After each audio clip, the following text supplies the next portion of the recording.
C'est pour ça que Dieu dit qu'il va donner l'idée pour que, qui va séduire Akab pour qu'il monte, qui va le séduire, qui va le persuader pour qu'il aille mourir au combat. Qui va le persuader? Qui? Ça montre par là que Akab faisait tellement le mal, selon les Bibles classiques, et Dieu voulait le punir. Mais pour le punir, il fallait qu'on use de mensonges, afin qu'il aille en guerre et qu'il périsse là-bas. Mais Dieu aurait pu le frapper directement. N'est-ce pas dans les Bibles classiques, on vous dit, Dieu a frappé Uza, dans une version du Uza, parce qu'il a touché l'arche de l'alliance. N'est-ce pas ce même Dieu dont vous dit qu'il a envoyé des anges dans le livre d'Ézéchiel, l'homme vêtu de lin, pour mettre la marque sur le front des gens qui soupirent, à cause des abominations qui s'y commettaient en Israël?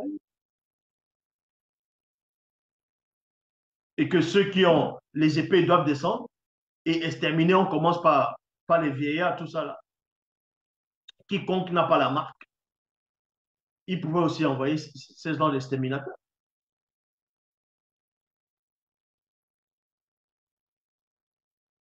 Donc, mais dans la vraie version, on vous dit ici que les anges déchus dans les sociétés secrètes, dans les réunions, ils ont décrété qu'ils voulaient faire périr le roi qui est en bas. Mais sauf que ils ne peuvent pas venir tuer le roi directement parce qu'ils n'ont pas cette permission. Il faut lui donner une mauvaise idée pour qu'il aille lui-même dans le danger et qu'il meure.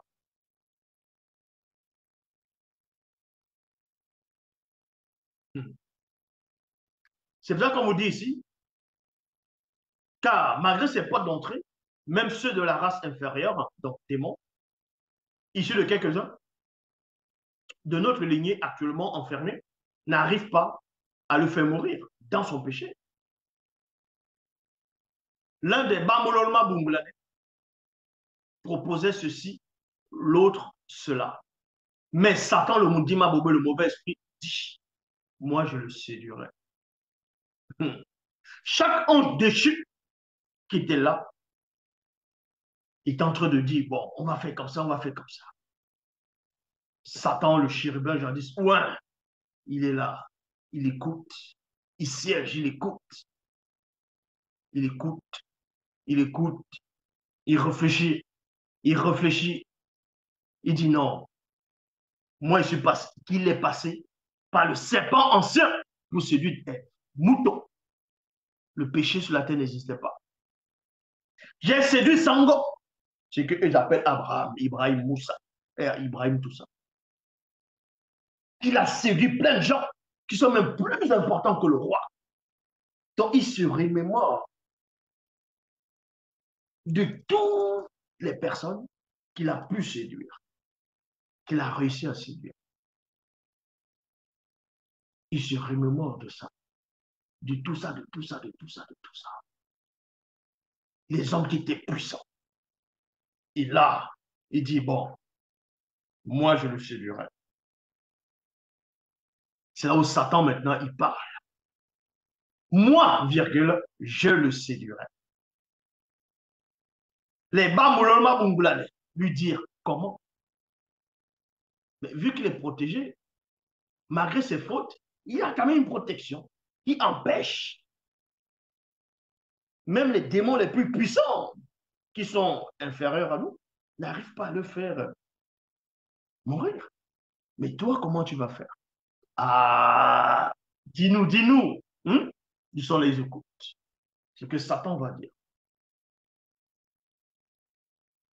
Les Bambouloloma lui dire comment? Je sortirai d'ici.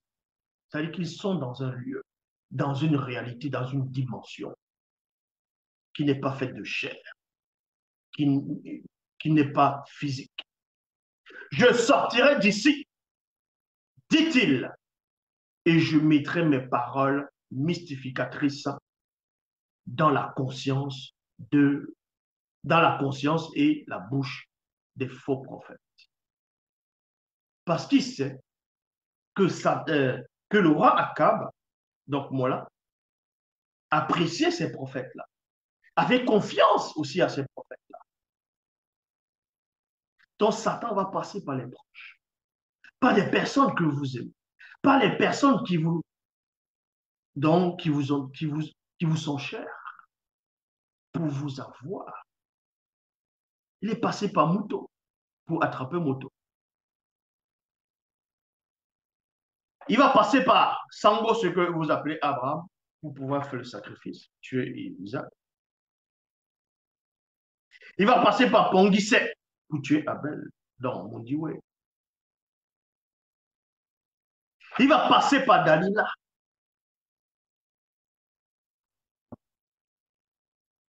pour détruire Isambéway, dont Samson. C'est pour ça qu'il dit ici que lui ne va pas inspirer le roi directement, mais il va passer par les prophètes, parce qu'il admire ces prophètes. Donc je vais passer par les proches du roi.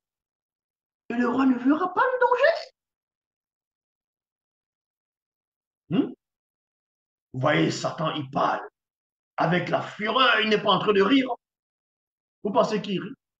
Il n'a que la fureur. Il est là. Il parle avec conviction parce qu'il a déjà la vision quand il parle. Il voit déjà la scène. Il est là avec ses ailes déployées. En tant que chérubin, les autres Bamolora sont là, ils brillent aussi le regard. Avec mes paroles. Il ne parle pas vite. Hein. Quand il parle, il prend le temps. Avec conviction. Les gestes, quand Satan il parle, avec les gestes et ses paroles. Vous voyez ses yeux. Ses yeux de la face et les yeux du reste du corps sont braqués sur cette vision qu'il est en train de voir. Et il parle. Parce qu'il sait qu'il a déjà fait ça plusieurs fois. Il le sait. Pour lui, ça sera encore un jeu d'enfant. Les Bamololma Bungulane répondit, c'est un excellent moyen pour le tromper. D'ailleurs, tu en as le pouvoir. Pourquoi on dit qu'il en a le pouvoir? Pourquoi il a le pouvoir de tromper les gens? Comment il fait? Pourquoi on dit qu'il a le pouvoir? Pourquoi même dans les Bibles classiques, il y avait, dites à l'esprit malin, déjà, de toute façon, tu as le pouvoir de le faire. Tu as ce don-là. Tu en as le pouvoir. Mais n'est continuant. Maintenant donc, voici Satan, le mauvais esprit, a mis ses paroles mystificatrices dans la conscience et la bouche des faux prophètes qui sont là. Vous voyez, il y a 400 prophètes. Lui, il est là. Il dit, il est très de faux. Il n'a pas peur d'eux. Il dit, ouais, tout ça là, c'est des faux prophètes qui sont là. Voici que Satan, le le mauvais esprit, apporte contre toi le malheur. Il apporte contre toi le malheur. Donc, si tu bouges là, si tu bouges, les démons qui n'arrivent pas à te coincer ici, ils vont te coincer dans la bataille spirituelle.